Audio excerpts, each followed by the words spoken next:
আসসালামু আলাইকুম রহমতুল্লাহ। আমি এম কে জামান, ইজি প্লাস হান্ড্রেডটির পক্ষ থেকে আপনাদের স্বাগত। আজকের টিটেলের বিষয় অ্যাডভান্স অ্যাকাউন্টিং 2 এর 12 নম্বর অধ্যায়ের চতুর্থ ক্লাস। শিক্ষার্থীগণ, বিগত 3টি ক্লাসে আমরা এই অধ্যায়ের 3টি ফরম্যাটের গাণিতিক সমস্যাগুলো সমাধান করেছি। আজকের ক্লাসে আমরা এই অধ্যায়ের 3 নম্বর ফরম্যাটের 2 নম্বর বেসিসের গাণিতিক সমস্যাগুলো সমাধান করব। তাহলে চলুন প্রথমে আমরা 3 নম্বর ফরম্যাটে 2 নম্বর বেসিসটা দেখে আসি। 2 নম্বর বেসিসটা হলো বোথ ব্যালেন্স কারেকশন মেথড। এটা খুবই গুরুত্বপূর্ণ একটি বেসিস। এই ফরম্যাট থেকে প্রতি বছরে অঙ্ক আসে। এই ফরম্যাটের অঙ্কগুলি শিখতে হলে প্রথমে আমাদেরকে বেসিক কিছু ধারণা থাকতে হবে। শিক্ষার্থীগণ, বোথ ব্যালেন্স কারেকশন মেথড হলো প্রশ্নপত্রে 2টি ব্যালেন্স দেওয়া থাকবে। একটি হলো bank balance as per cashbook, আর হলো bank balance as per passbook.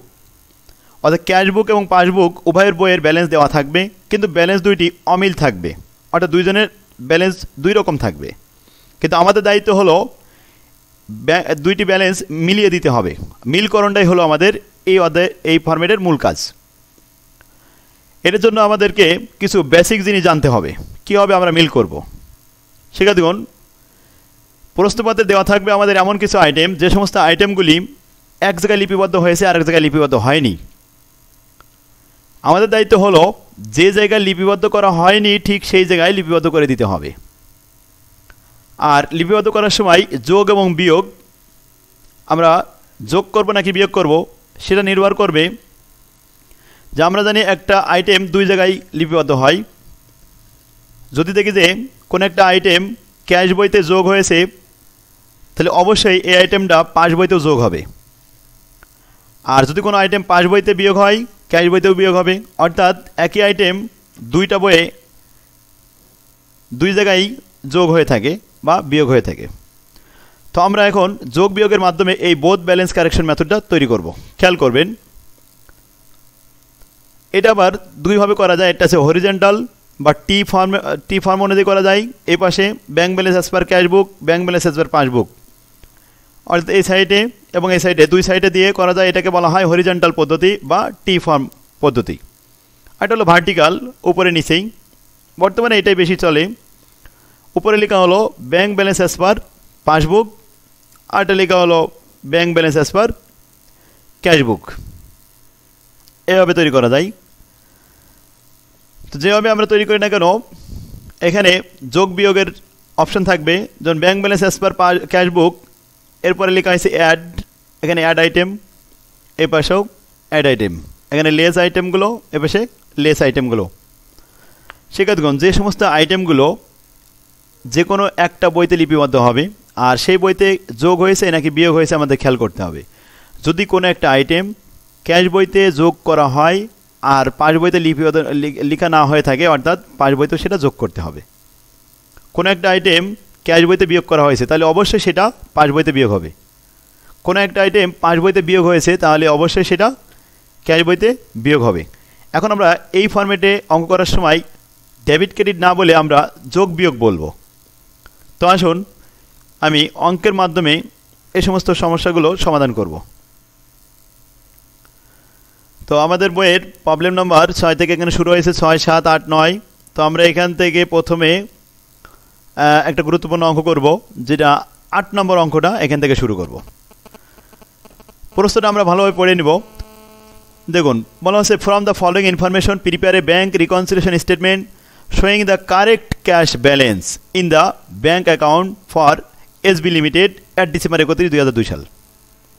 এর কারেক্ট তৈরি করতে আছে, ক্যাশ ব্যালেন্স তৈরি করতে হবে এবং 2টা ব্যালেন্স দেওয়া আছে, এটা মিলকরণ করতে হবে। যেমন ব্যাঙ্ক ব্যালেন্স পার ব্যাঙ্ক স্টেটমেন্ট, ব্যাঙ্ক স্টেটমেন্ট মানে এটা পাস বইয়ের ব্যালেন্স কত টাকা, 86,179 টাকা।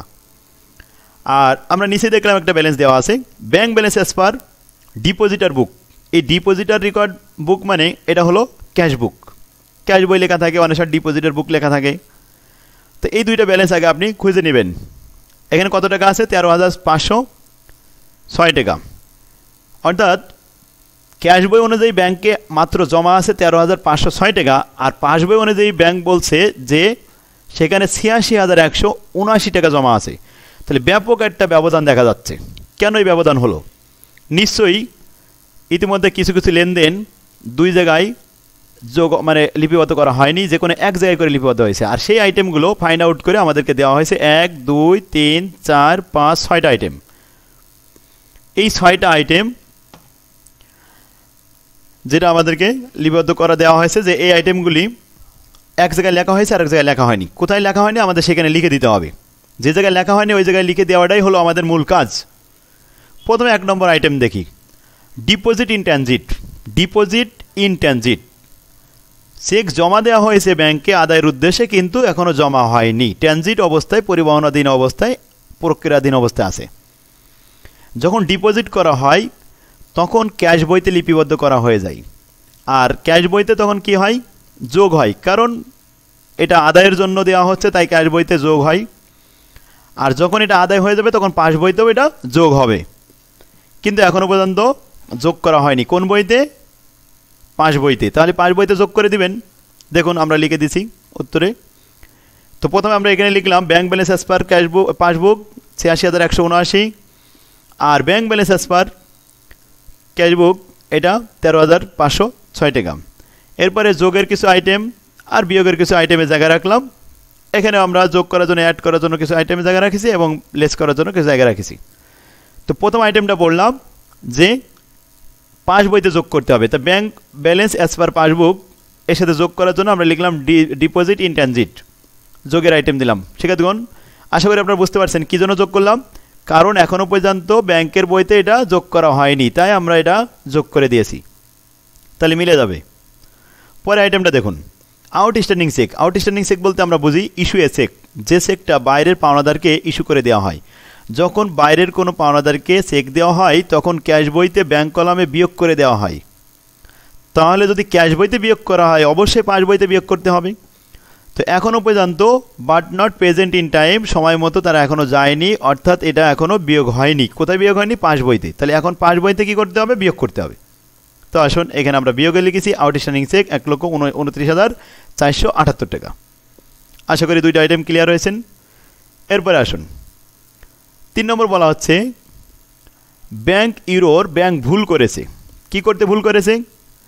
ডিপোজিট আন্ডারস্টেটেড। আন্ডারস্টেটেড মানে কি? কম লিখে ফেলেছে। এখন ডিপোজিট মানে জমা করতে কম করেছে, অর্থাৎ যোগ করতে যেয়ে কম যোগ করে ফেলেছে। কত টাকা কম লিখেছে? ১০,০০০ টাকা কম লিখেছে।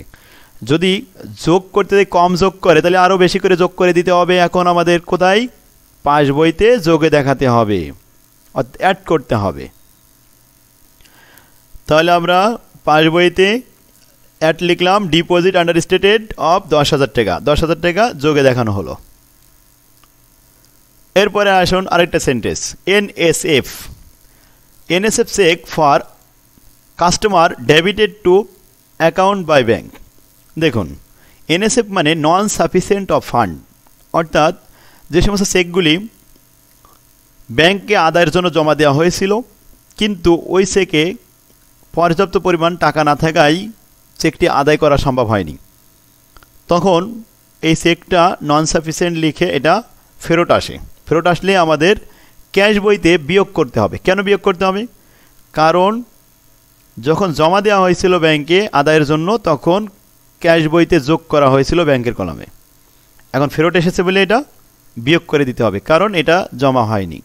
তাহলে মনে রাখবেন যে এনএসএফ সর্বদাই ক্যাশ বইতে বিয়োগ হয়। কত টাকা? ২৩০০ টাকা। তাহলে আসুন ক্যাশ বই থেকে আসি।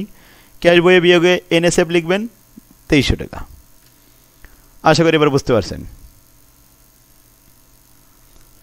এরপরে আসুন আরেকটা আইটেম, এনএসএফ পরে bank service charge for December but not record in cash বুক। দেখুন ব্যাংক সার্ভিস চার্জ সর্বদাই পাস বইয়ে বিয়োগ হয়, কারণ ব্যাংক সার্ভিস চার্জ তো কেটে নেয়।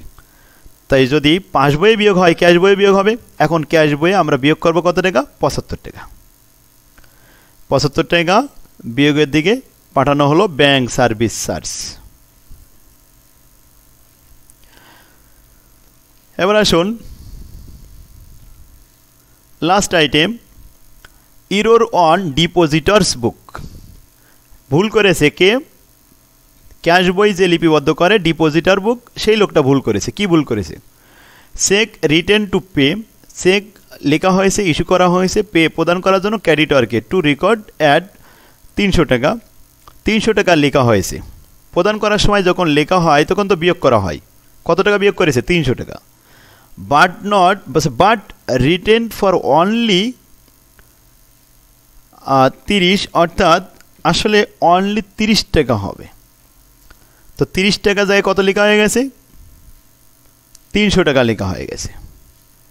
তো 300 টাকা লেখা হলে কত টাকা বেশি লেখা হয়ে গেছে? 270 টাকা বেশি লেখা হয়ে গেছে। বিয়োগ করার সময় যদি 270 টাকা বেশি বিয়োগ করা হয়ে যায়, আবার যোগ করে নিতে হবে। তাহলে এখন কি করতে হবে? যোগে আনতে হবে। 30 টাকা লিখতে যায় 300 টাকা লিখে ফেলেছে, পাওনাদারকে দেওয়ার সময় বেশি লিখে ফেলেছে, তাই বেশি দেওয়া হয়ে গেছে মানে বেশি বিয়োগ করা হয়ে গেছে। বেশি বিয়োগ করলে আবার যোগ করে আনতে হবে কত টাকা? 270 টাকা। যদি এমন হইতো কম লিখে ফেলতো তাহলে আরও বিয়োগ করতে হইতো। যেমন 300 জায়গায় 30 টাকা যদি বিয়োগ করা হতো তাহলে পুনরায় আবার 270 টাকা বিয়োগ করতাম। আশা করি বিষয়টা বুঝতে পারছেন। এবার আসুন আমরা অঙ্কের দিকে যাই। এখানে আমরা যোগে দেখাবো ইস্যুড চেক ওভারস্টেট, বেশি লেখা হয়ে গেছিল। কত টাকা? 270 টাকা। কারণ চেক ইস্যু করলে তো আমাদের বিয়োগে যায়, তাই বিয়োগে যাবে 30 টাকা, কিন্তু দেওয়া হয়ে গেছে কত? 300 টাকা। তো বেশি দেওয়া হয়ে গেছিলো 270 টাকা, তাই আমরা আবার যোগ করে নিলাম 270 টাকা। আশা করি এবারে বুঝতে পারছেন। এখন আসুন ব্যালেন্সগুলো আমরা যোগ করি। প্রথমে যোগের আইটেম 44,000 আর 10,000, 54,700। উপরে ছিল 86,179, যোগ করার পরে 1,40,879 টাকা। আউটস্ট্যান্ডিং চেক বিয়োগের গেছে কত? 1,29,478 টাকা। বিয়োগ করার পরে ফলাফল কারেক্ট ব্যালেন্স 11,401 টাকা। এটাই হলো কারেক্ট ব্যালেন্স। এরপরে আসুন মিলবে কিনা আমরা দেখি। ক্যাশ বুকে আমাদের কত ছিল? 13,506 টাকা। এরপরে আমাদের এখানে যোগ হয়েছে 270 টাকা, তাতে আসলো 13,776 টাকা। এনএসএফ বিয়োগ হয়েছে 2300 আর ব্যাংক চার্জ বিয়োগ হয়েছে 75, মোট হলো 2375 টাকা। বিয়োগ করার পরে 11,401 টাকা। দেখুন তাহলে এখন ব্যাংক ব্যালেন্স অ্যাজ পার ক্যাশ বুক 11,401, bank balance as per passbook 11,401। এখন ব্যাংকের সাথে ক্যাশের মিলে গেছে, মানে অঙ্কটা সঠিক হয়েছে। শিক্ষার্থীগণ, আশা করি আপনারা বুঝতে পারছেন বোথ ব্যালেন্স কারেকশন মেথড সব থেকে সহজ বেশি, আর এটা আসে বেশি। এখানে আমাদের বলেছিল prepare the bank reconciliation statement. আর এরপরে 2 নম্বর আছে journalize the necessary entry, journal তৈরি করতে হবে। তাহলে জার্নাল করতে হবে, প্রয়োজনীয় জার্নাল। পাস বইতে কখনো জার্নাল হবে না, পাস বইয়ের এন্ট্রিগুলো জার্নালে আসবে না। সবসময় মনে রাখবেন ক্যাশ বইয়ের যে আইটেমগুলো এগুলি জার্নালে আসবে। তো ক্যাশ বইতে কয়টা আইটেম যোগ হয়েছে? একটা আইটেম। আর বিয়োগ হয়েছে কয়টা আইটেম? 2টা আইটেম। তাহলে এই 3টা জাবেদা হবে। যেগুলি যোগ হবে সেগুলি জাবেদা সবসময় ক্যাশ ডেবিট আর স্পেসিফিক আইটেমগুলো ক্রেডিট। আর যেগুলি বিয়োগ হবে সেগুলো ক্যাশ ক্রেডিট করবেন আর স্পেসিফিক আইটেমগুলো ডেবিট করবেন। তো আসুন প্রথমে আমাদের যোগ হয়েছিল 270 টাকা। এই লেনদেনটা কার সাথে লেনদেন হয়েছিল? পাওনাদারকে বেশি দেওয়া হয়ে গেছিলো, অ্যাকাউন্ট পেবেলকে বেশি দেওয়া হয়ে গেছিলো। তো আমরা লিখলাম cash debit, account payable credit to adjust the account payable. এবার আসেন এনএসএফ। ঠিক আছে, দেখুন এনএসএফ এই লেনদেনটা হয় সবসময় অ্যাকাউন্ট রিসিভিলের সাথে। কারণ অ্যাকাউন্ট রিসিভিল যখন চেক দেয় আর সেই চেকটা আদায়ের জন্য ব্যাংকে জমা দেওয়া হয়, আর সেখানে যদি নন সাফিসিয়েন্ট হয়ে যায় তাহলে আমরা আবার দেনাদারকে ধরবো, অর্থাৎ অ্যাকাউন্ট রিসিভিলকেই ডাকবো। তাই এভাবে আমরা লিখবো জাবেদানা অ্যাকাউন্ট রিসিভিল ডেবিট আর ক্যাশ ক্রেডিট। কারণ আমাদের 300 টাকা, এটা আমাদের এখন আর ক্যাশ নেই, কারণ এটা কমে গেছে। Bank service charge cash credit আর চার্জ ডেবিট। তাহলে ব্যাংক চার্জ ডেবিট আর ক্যাশ ক্রেডিট। আশা করি জাবেদারা বুঝতে পারছেন। তাহলে কয়টা জাবেদা হলো? শুধুমাত্র ক্যাশ বইতে যে 3টি আইটেম আসলো, একটা আইটেম যোগ ছিল তাই ক্যাশ ডেবিট হয়েছে একবার, আর 2টা আইটেম বিয়োগ ছিল তাই 2বার ক্যাশ ক্রেডিট হয়েছে, আর স্পেসিফিক আইটেমগুলো ডেবিট হয়েছে। এভাবে যতগুলো আইটেম থাকবে আপনারা জাবেদা করতে পারবেন আশা করি। এরপরে আরেকটা আইটেম আসি, এটা 9 নম্বর অঙ্ক আমাদের বইয়ের টু ব্যালেন্স কারেকশন মেথড।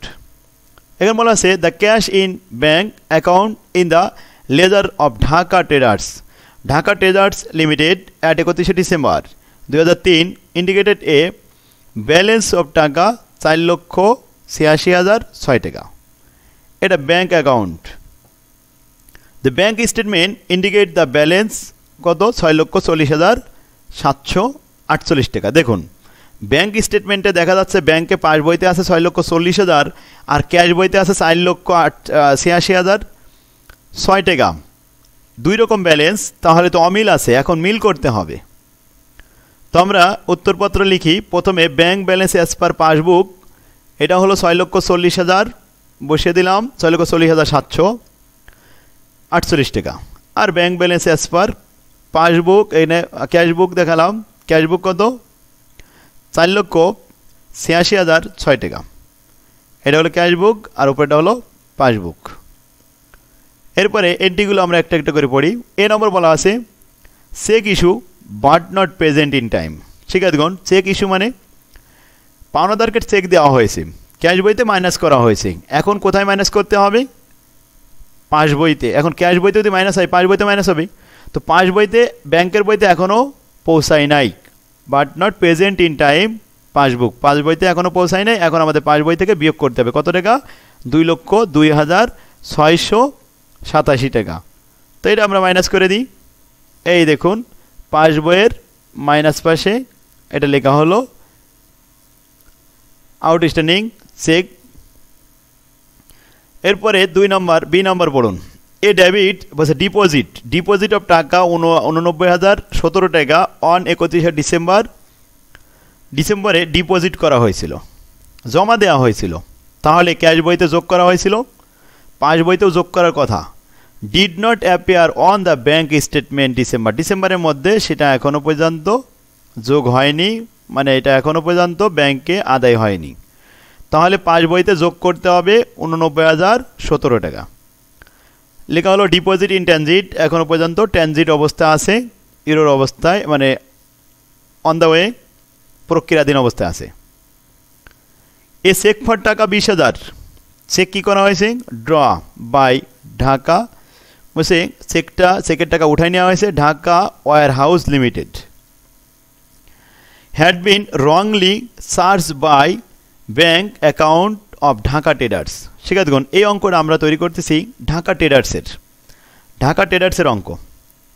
ওই ব্যাংক থেকে ঢাকা ট্রেডার্সের নামে ঢাকা ওয়্যার হাউস চেক ভাঙা নিয়ে গেছে। আবার বলি, একটা চেক নিয়ে আসছে ঢাকা ওয়্যার হাউস টাকা উঠাই নেওয়ার জন্য, কিন্তু ব্যাংকাররা ভুল করে ঢাকা ওয়্যার হাউস থেকে পোস্টিং না দিয়ে ভুল করে ঢাকা ট্রেডার্সের থেকে পোস্টিং দিয়ে ফেলেছে। এই ভুলটা কাদের হয়েছে? ব্যাংকারদের হয়েছে ভুল। পরে খুঁজে পাওয়া গেল যে আসলে চেকটা ছিল ঢাকা ওয়্যার হাউসের, কিন্তু ঢাকা ট্রেডার্সের থেকে মাইনাস করা হয়ে গেছে, যার কারণে টাকা কম হয়ে গেছে। এখন কি করতে হবে? ব্যাংকে যোগ করতে হবে। তাহলে পাস বইতে যোগ দেখাতে হবে ইরোর বাই ব্যাংকারের ভুল হয়েছে 20,000 টাকা, তাহলে যোগের দিকে দিতে হবে এই যে ইরোর অফ ব্যাংকের ভুল হয়েছে। আশা করি এন্ট্রিটা বুঝতে পারছেন। এরপর আসুন, the bank had collected for Dhaka traders লিমিটেডের 51,000 টাকা আদায় করেছে। কোথা থেকে? অন অ্যাকাউন্ট রিসিভিলের কাছ থেকে, অফ দ্য নোট রিসিভিলের কাছ থেকে আদায় করেছে ব্যাংক সরাসরি ফর কালেকশন। আচ্ছা, কালেকশন করার পরে the face value of the note was 50,000 টাকা। এই নোটের ফেস ভ্যালু ছিল মাত্র 50,000, কিন্তু আদায় করেছে কত? 51,000, 1,000 টাকা সুদ। তাহলে সুদ সহ আদায় করেছে ব্যাংক যখন আদায় করে তখন পাস বইতে এটা যোগ করে। আর এই কথাটা জানার পরে ক্যাশ বইতেও এটা যোগ হবে, কিন্তু এখনও যোগ হয়নি। কত টাকা? 51,000 টাকা। এই 51,000 টাকা এখন যোগ করতে হবে ক্যাশ বইয়ে। তাহলে আসুন ক্যাশ বইয়ে যোগের দিকে যাই। সেখানে লিখলাম cash collected by bank directly, note receivable 50 আর ইন্টারেস্ট রেভিনিউ 1,000, মোট কত? 51,000 টাকা যোগ হয়েছে। পরে আইটেমটা দেখুন, bank service charge for December মাসের ব্যাংক সার্ভিস চার্জ কেটে এনেছে 3 সালে, অ্যামাউন্টিং টু টাকা 675, ডেবিটেড অন স্টেটমেন্ট। হ্যাঁ, আমরা জানি যে ব্যাংক যখন সার্ভিস চার্জ কাটে তখন পাস বইয়ে ডেবিট করা হয় আর ক্যাশ বইয়ে ক্রেডিট করা হয়, কিন্তু ক্যাশ বই এখনও জানানো হয়নি। এখন আমরা ডেবিট ক্রেডিট না বলে যোগ বিয়োগের কথা বলি। তাহলে ব্যাংক সার্ভিস চার্জ পাস বইয়ে কী করা হয়? বিয়োগ করা হয়। আর ক্যাশ বইয়ে কী হবে? এটা বিয়োগ হবে, কিন্তু জানানো হয়নি। তাহলে এখন আমরা জেনে গিয়েছি, সুতরাং এখন ক্যাশ বইতে বিয়োগ করতে হবে কত টাকা? 675 টাকা। দেখুন ক্যাশ বইয়ে বিয়োগের দিকে ব্যাংক চার্জ নামে 675 টাকা বিয়োগ। আশা করি এটা বুঝতে পারছেন। পরে entry, interest credited by the bank. Interest আদায় করেছে ডিপোজিট অন ব্যাংকের উপরে, তাহলে ব্যাংকে যে জমা ছিল সেই টাকার উপর সুদ হয়েছে। সুদ হলে কি হয়, ব্যাংকে আরও টাকা বৃদ্ধি পায়, মানে পাস বইতে টাকা যোগ হয়েছে। এখন ক্যাশ বইতে এটা যোগ করতে হবে, তাহলে ব্যাংক ইন্টারেস্ট ক্যাশ বইতে যোগ হবে 10,000 টাকা। তো আসুন ইন্টারেস্ট অন ক্রেডিট ব্যালেন্স কত টাকা যোগ হলো, 10,000 টাকা ক্যাশ বইয়ে যোগ করলাম। এরপরে G number, a customer cheque for টাকা 900 had been entered as 90 by the depositor. এখন এ কাস্টমার চেক ফর টাকা 900 টাকার এটা চেক, এটা কাস্টমার দিয়েছে, হ্যাড বিন এন্ট্রি, কিন্তু এন্ট্রি করেছে কত, 90 টাকা বাই ডিপোজিটার। তাহলে এই ভুলটা কে করেছে, এটা ক্যাশ বইয়ের ভুল হয়েছে। তো আসুন ক্যাশ বইয়ে জমা করার কথা 900, কিন্তু 90 টাকা জমা করে ফেলেছে, তাহলে ভুল হয়েছে। 810 টাকা নতুন করে আবার যোগ করতে হবে। সেক্ষেত্রে আবার বলি, একজন কাস্টমার টাকা দিয়েছে, চেক দিয়েছে 900 টাকার, তাহলে এই চেকটা ক্যাশ বইয়ে যোগ করার কথা ছিল কত, 900 টাকা, কিন্তু যোগ হয়েছে কত, 90 টাকা, ভুল হয়েছে কত, 810 টাকা। এই জন্য আবার পুনরায় 810 টাকা যোগ করে নিলাম। লাস্ট একটা এন্ট্রি আছে, এ চেক ইস্যু করা হয়েছে, তাহলে ক্যাশ বইতে বিয়োগ হবে ফর টাকা 392 had been entered in the cash book as 329। দেখুন ইস্যু করার সময় মাইনাস করেছিলাম 392, মাইনাস করার কথা 392, কিন্তু মাইনাস হয়ে গেছে কত, 329। তাহলে কম মাইনাস হয়েছে, এখন যতটুকু কম মাইনাস হয়েছে ততটুকু আবার নতুন করে মাইনাস করে দিতে হবে। কোথায়, ক্যাশ বইয়ে। কারণ ভুলটা কোথায় হয়েছে, ক্যাশ বইয়ে ভুল হয়েছে, পাস বইয়ে ভুল হয়নি, পাস বই ঠিকই চেক অনুযায়ী টাকা দিয়ে দিয়েছে। তাহলে কত টাকা, 63 টাকা। এই 63 টাকা নতুন করে আবার মাইনাস করতে হলো কোথায়, ক্যাশ বইয়ে। লিখলাম আন্ডার চার্জ, এখানে আন্ডার স্টেট লিখলেও হবে, বা ইরোর বাই ডিপোজিটার, ব্যাস পাওনাদারকে আবার পুনরায় টাকা দিলাম 63 টাকা। যদি বেশি লেখা হতো তাহলে এটা যোগ করতে হতো। সেক্ষেত্রে এই ছিল আমাদের 9 নম্বর অঙ্ক। এখানে বেশি এন্ট্রি ছিল, কিন্তু এন্ট্রিগুলো খুব সহজ আছে ইনশাল্লাহ, এরকমই আসবে সবসময়। তো আসুন আমরা প্রিপেয়ারে ব্যাংক রিকনসিলিয়েশন এখন মিল করি। প্রথমে যোগ করা এই দুইটি আইটেম যোগ করে দিলাম, 1,09,017 টাকা 6,40,000 সাথে 748 সাথে যোগ করার পরে 7,49,765 টাকা। আউটস্ট্যান্ডিং চেক বাদ দিলাম 2,02,687 টাকা, বাদ দেওয়ার পরে 5,47,078 টাকা। এটা হলো কারেক্ট ব্যালেন্স। এবার আসুন ব্যাংক ব্যালেন্স অ্যাজ পার ক্যাশ বুক, ক্যাশ বই অনুযায়ী 4,86,006 টাকা। আর এখানে আমরা ক্যাশ কালেক্টেড যোগগুলো যোগ করে নিলাম 61,810 টাকা। এরপরে যোগফল আসলো মোট 5,47,816 টাকা। ব্যাংক চার্জ এখানে মাইনাস হলো 738 টাকা, মাইনাস করার পরে আমাদের ব্যালেন্স দাঁড়ালো 5,47,078।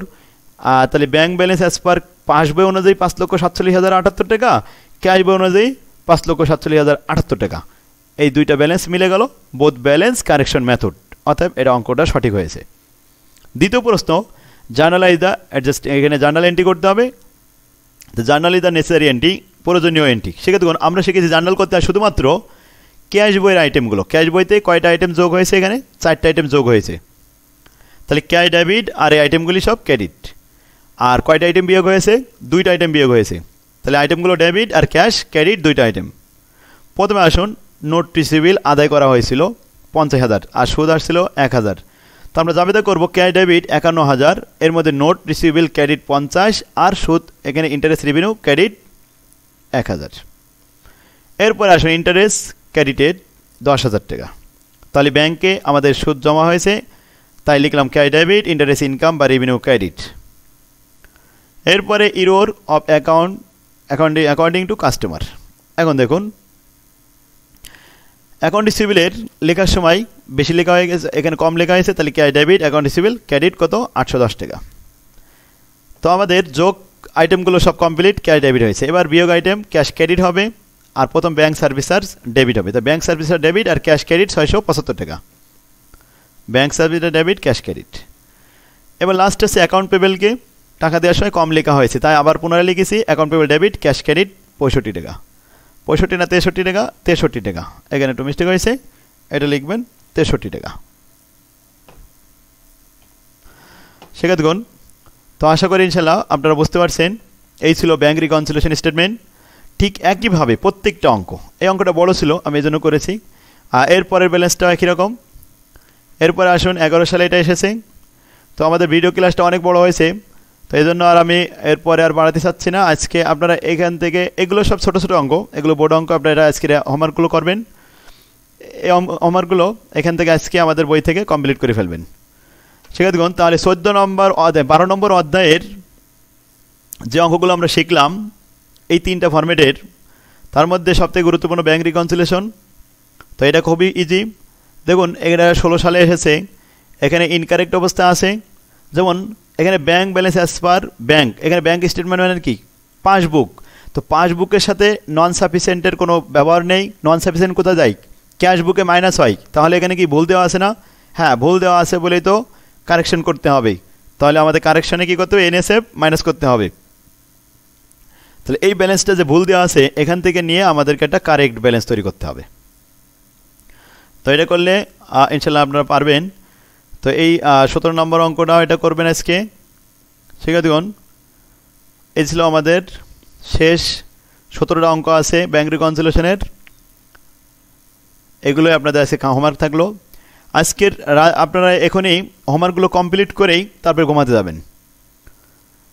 তাহলে আপনারা ব্যাঙ্ক রিকনসিলিয়েশন ভালোই বুঝতে পারবেন। এরপরে পরবর্তীতে আরও যে বোর্ড প্রশ্ন আসবে আমি আরও কয়েকটা ক্লাস দেবো। শিক্ষার্থীগণ, তাহলে আমরা ইনশাল্লাহ 12 নম্বর অধ্যায়টা কমপ্লিট করলাম।